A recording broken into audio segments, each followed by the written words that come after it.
expect to see a dance party break out in a hospital, but that's exactly what happened here.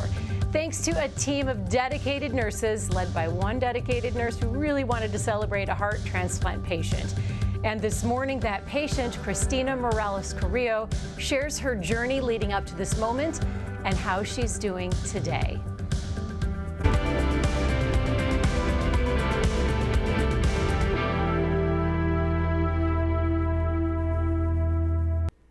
Good morning, I'm Alexis Del Cid. Welcome back to All Things Heart.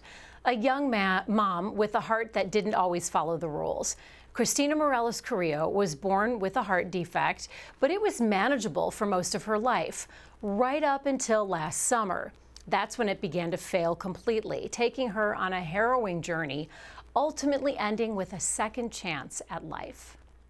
So I started scrapbooking this year, so I'm still learning how to do it because I'm a beginner of it. When we first meet 29-year-old Cristina Morales-Carrillo at her home in Topeka, it's just under 3 months since her heart transplant. And I'm here, thank God I'm here. She says she feels good physically. This year. But the reality of what she survived is just sinking in. She says she sometimes cries at unexpected moments. It just hits me some here and there. And yesterday, I just start crying. I'm like, why am I crying? I'm fine. I'm alive. Yeah. But it just comes and goes. There are warm reminders, like the heart-shaped pillow signed by her medical team. Yes, I try to get them all.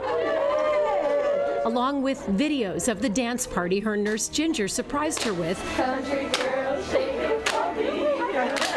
When she was recovering in the hospital. Yeah, I'm like, Ginger, I'm not pretty. I got to do my makeup, I got to do my hair, I'm not even dressed up for that. At the same time, she also has these pictures and videos.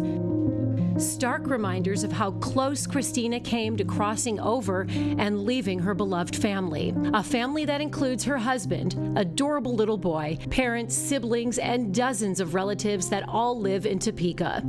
Cristina was born with a heart defect called subvalvular aortic stenosis. The area below her aortic valve was narrow and obstructing the blood flow from her left ventricle to her aorta. Over the next 29 years, Cristina had multiple surgeries and procedures. But in July of 2025, it came to a head. She was at the daycare where she works when she started to feel terrible. I started having chest pains. I feel weak, and it didn't go away. She remembers driving herself to the hospital nearby, but after that it's blurry. The next thing she remembers is an ambulance ride to the University of Kansas Health System in Kansas City. This is where doctors broke the news. She needed a new heart. I was in denial because, I said, I just wanted my own heart to be fixed. Not only that, but she was so sick she needed to be placed on an ECMO machine to keep her alive.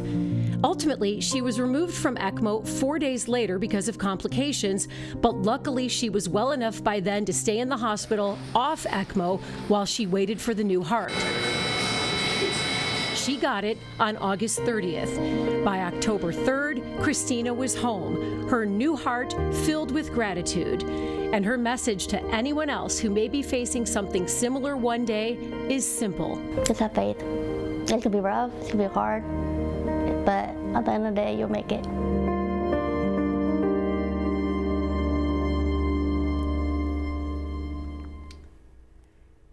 This morning, we are joined by two critical members of Cristina's care team. We have her cardiothoracic surgeon, Dr. Tyler Zorn. Thank you for being here.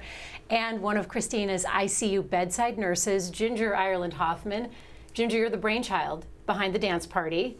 We're going to get to that part in a moment. And we do have Cristina joining us virtually in Topeka. Her shot is frozen right now, but luckily for Cristina, she looks gorgeous in the shot that's frozen. Sometimes it's frozen on an awkward shot. Look how pretty she looks.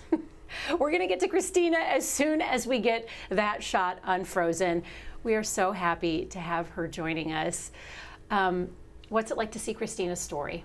Oh man, she's just a special person. Was wonderful to take care of in the hospital the entire time. Always had such a good attitude, even through, very, very challenging moments. And it's always great to see her and great to see her today. Love to hear how she's doing. I know. Hopefully we'll get that shot unfrozen in a moment because she's so sweet and she has her little heart transplant pillow with her. In addition to the medical care that you provide, Ginger, as a critical care, ICU, cardiothoracic nurse. That's your full official title. It's a mouthful. You're very good at it. How do you also provide that emotional support? I mean, in addition to dance parties that you throw for your patients. It's the dance parties, really. Right. I mean, when we're getting up for the first couple of times, and Dr. Zorn can probably speak to it too, they don't want to get up. Right. So we make a dance out of it. It was like, we're going to two-step. It's going to start as a two-step. You're going to hold on to my shoulders because you can't bear weight, and my shoulders are just high enough that you can't push down, and we'll just dance to the chair. And that's what you do? Mm-hmm. Dr. Zorn, do you two-step? I think I'm a little too tall. That's my excuse. But no, I don't two-step. But there's nothing about what I do that makes my patients want to get up in the morning and walk. There's nothing like an incision, that says get up and walk. Cracked open a chest and put in a new heart. We depend on people like Ginger, and it's so great to have her here to talk about it, to really encourage these patients to do what that we all know they can do, but they certainly don't feel like it. So. We have Cristina back. We have her shot. Cristina, how are you feeling this morning, physically? I'm good. How are you guys? Great. It's so good to have you joining us. When we first met you at your house in Topeka, the emotions were so close to the surface. How are you feeling now as you process what happened? I'm doing well. I'm getting to the point where, it's done. I'm here. I'm sitting there now. I still get a little emotional here and there sometimes, but I'm getting better. I remember you were sharing with us that when your son found out you needed a new heart, he asked you, "Who broke your heart, Mommy?" Yes. How old is your little boy now? He should be 6 in August. So sweet. Can you talk about how you finally came out of that denial? You had said you were in denial at first when you heard you needed a new heart. What was going through your mind? I was terrified. I was scared. Like, I don't want a new heart. I don't want to go through that. It's going to be hard. It's going to be mentally, very hard for me to accept it. But then I talked to the nurse who was with me, and she was explaining me how, it's going to be quick. They're going to get you a new heart. You're going to recover quick. You're young. And so that nurse that was with me and told me that gave me hope. Okay, I can do this. I'm young. I can do it. Mm-hmm. So that nurse was with me at that time. She made me give more hope.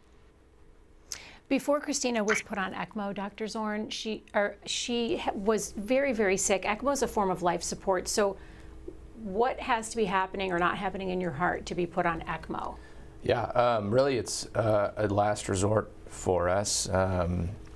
It has to be to a point where the heart can't support the needs of the human body. And so there's not enough cardiac output to get to all the cells in her body to allow them to work in a coordinated fashion. And so that's what we saw with her, and that's what we felt like we needed to do to kind of stabilize her and get her through that really acute period. And so luckily she settled down after that, and we can talk about kind of what happened next after that. Well, as we're looking at those pictures of her, Cristina had mentioned something happened with her leg. There was some sort of side effect or complication with her leg. What was that, and is that common? Yes, so she had, I can tell you, there are complications on ECMO that are pretty common. One is bleeding, and then one can be complications with blood flow to the leg that those ECMO cannulas are in, because they're tubes that are in the blood vessels that supply blood flow to the leg, and then they block that flow partially. In her, what was confounding is that it was in the opposite leg that we would expect to see the problem in, where she was most weak. And then also what we saw was kind of profoundly, she had this whole body, what we call rhabdomyolysis, and so really bad muscle breakdown of kind of a lot of the muscles globally in her entire body too, not just in that left leg where it was most profound. And so that's really what drove us to say she needs to come off ECMO, because we're having complications that are too profound to let this continue. And luckily by that time she had we were able to optimize her on some medications and get her to the point where we could kind of keep her stable off that ECMO machine, like we talked, like you saw in the video, to keep her stable until her transplant. So. Ginger, you're nodding your head yes. How complicated and what are the unique challenges of care this presented to you as her nurse? So initially, I think that the biggest, catch we had was she was intubated, so she couldn't communicate with me. And I had heard that she was Spanish speaking only, which is absolutely incorrect, as you can see here. But we were lucky enough to have her family at bedside. Her sister, her twin sister, was at the bedside a lot and was super, super helpful. The other piece was with ECMO, they can't really move. Their legs in particular, it's complicated if they move their legs. So trying to talk to her about, you need to keep your legs still. Yes, we can set you up, but your legs can only go at a 30 to 60 degree angle from the rest of your body. And oh my gosh. Yeah, she's like, I just want to move. I want to be off my back. And she's just, everybody wants a different position when they sleep. Now, when you say intubated, that's just for non-medical people. That's a breathing tube. Breathing tube. So, yeah. Cristina, were you conscious and awake with a breathing tube? No. Most of the time. Okay, because I've heard of sometimes that having to be, and you have to be very careful with a patient's hands so they're not tearing at that, which would be so jarring. So when you have to take someone off ECMO, Dr. Zorn, and you're already on the last resort, which is ECMO, how common is that? It's not uncommon. We use ECMO as a support platform to bridge people to recovery, to treat them through their whatever condition they were going through at the time. And so it's not uncommon for people to come off ECMO. It's just with Cristina, we hadn't corrected the medical abnormality that had driven her to require ECMO in the first place. And so that was the concern. But what we saw is as we got a little bit more fluid off, as we were able to kind of dial in what we call medications to support the heart and help it squeeze, we saw as we came down on ECMO flows, we were able to support her a little bit better than we were when she initially came in shock. And so that's what, that with the complications, we said we needed to get off ECMO support. Cristina, when we first met you, it was a little bit painful for you to walk. How does it feel now when you walk and move around? Therapy has helped a lot with my legs, and it feels much better now. I got strength on it. I'm still working on my stairs because I'm still not confident yet, but when I do the stairs, I get a little weak, whichever I still need to practice on and just keep going. So you're practicing on the stairs, still a little difficult. I wanted to ask you something about the denial part, Ginger. When we touched on it in the story and Cristina talked about it a little bit, you have this, as a nurse, direct window into the emotions. I would imagine more of a direct portal than other members of the care team because you're right there. How do you coach people through denial? Well, with Cristina in particular, having her family there was super helpful, like I said before, because communicating the message that this is a good thing is where we begin. You're getting a path to be able to have your child with you as they grow up. They're not going to grow up alone. This is a positive thing. You get to be a family for 20, 30, 40 years to come. And convincing her was particularly hard because she's stubborn. Just a little stubborn, right, Cristina? A little bit. But she did a great job. Once we got through that, she did a really good job, and she was really working her hardest to get to the day that we had that transplant. And then after transplant, she was working hard to get home. Right. Did you meet all her family members? I met most of them, I think. Well, I guess it'd be really hard to meet all. How many of her family members were you able to meet? Probably most of them. Because Cristina told me she has about 200 extended family members in Topeka. You can't fit all those people into a hospital room. Cristina, have you managed to do your rounds and see all of them? Not yet, but I'm getting there. Dr. Zorn, how long could Cristina have waited for that heart? How long of a window did she have?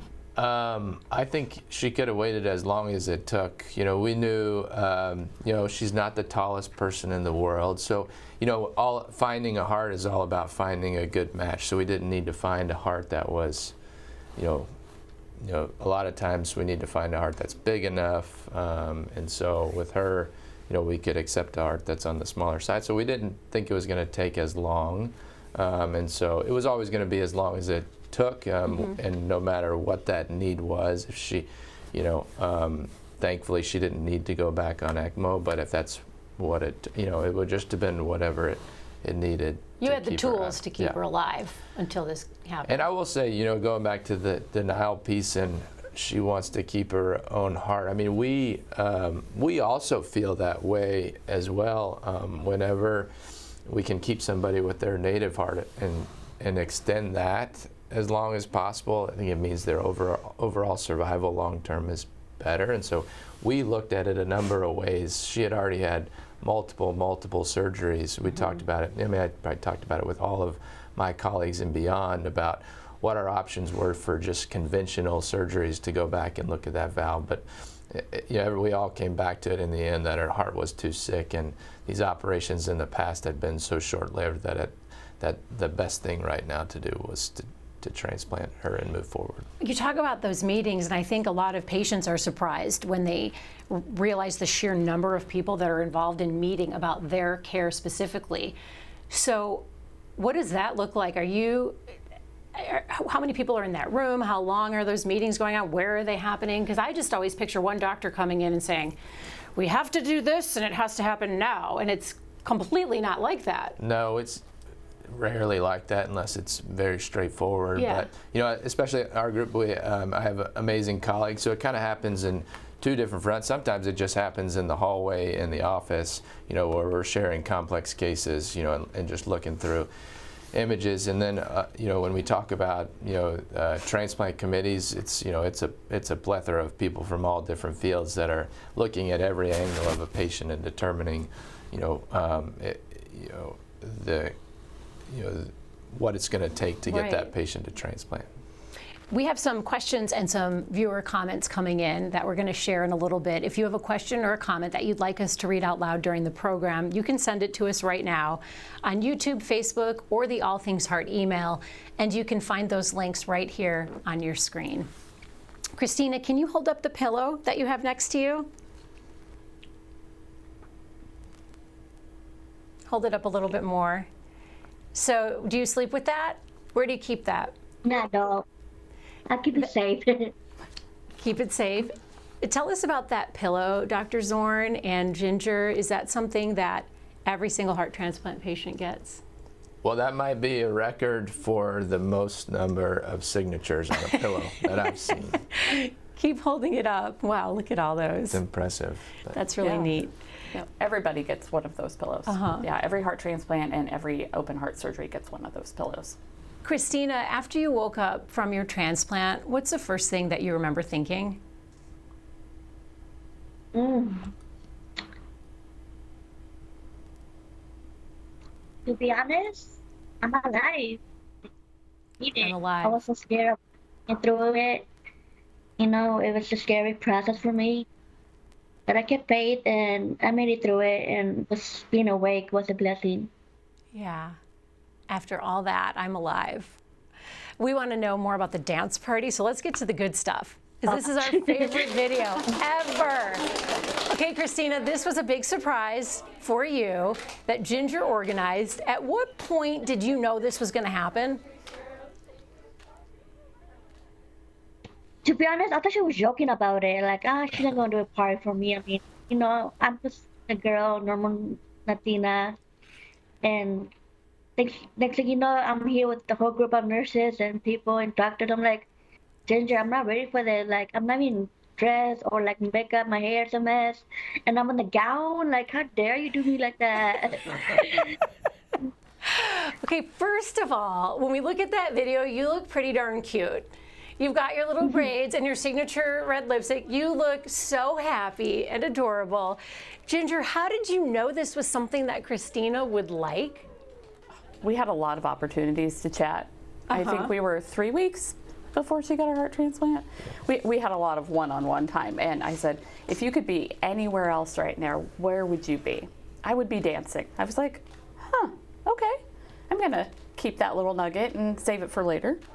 And after she was transplanted, and my friend Erin and I were getting her up to the side of the bed, she goes, I don't think I can do this. Yeah, you can. Remember, we're going to have a dance party later. And she's like, we're not going to have a dance party. And we're going to have a dance party.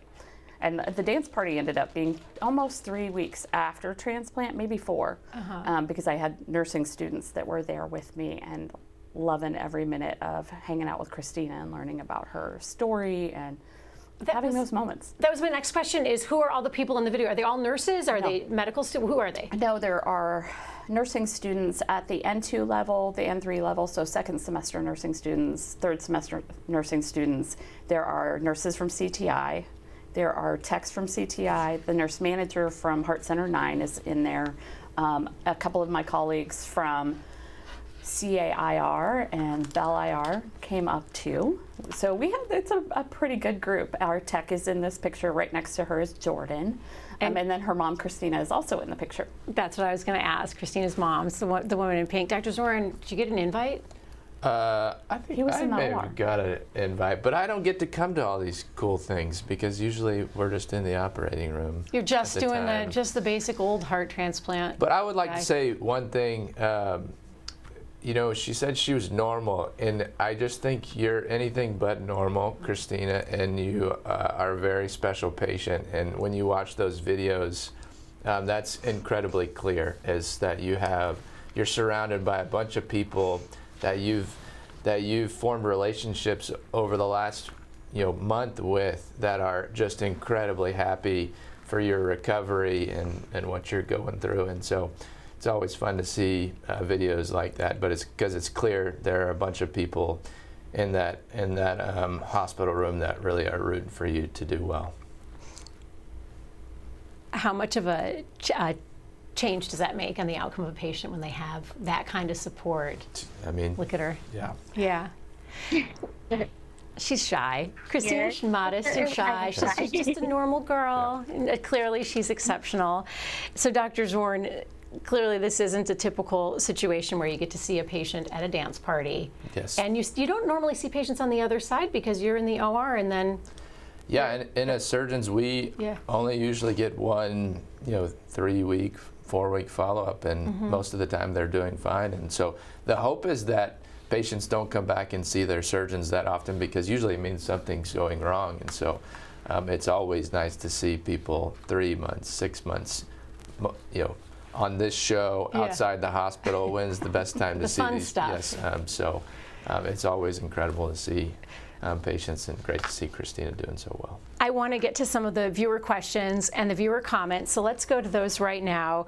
We have our viewer Janet who writes, Cristina is so young, not even 30.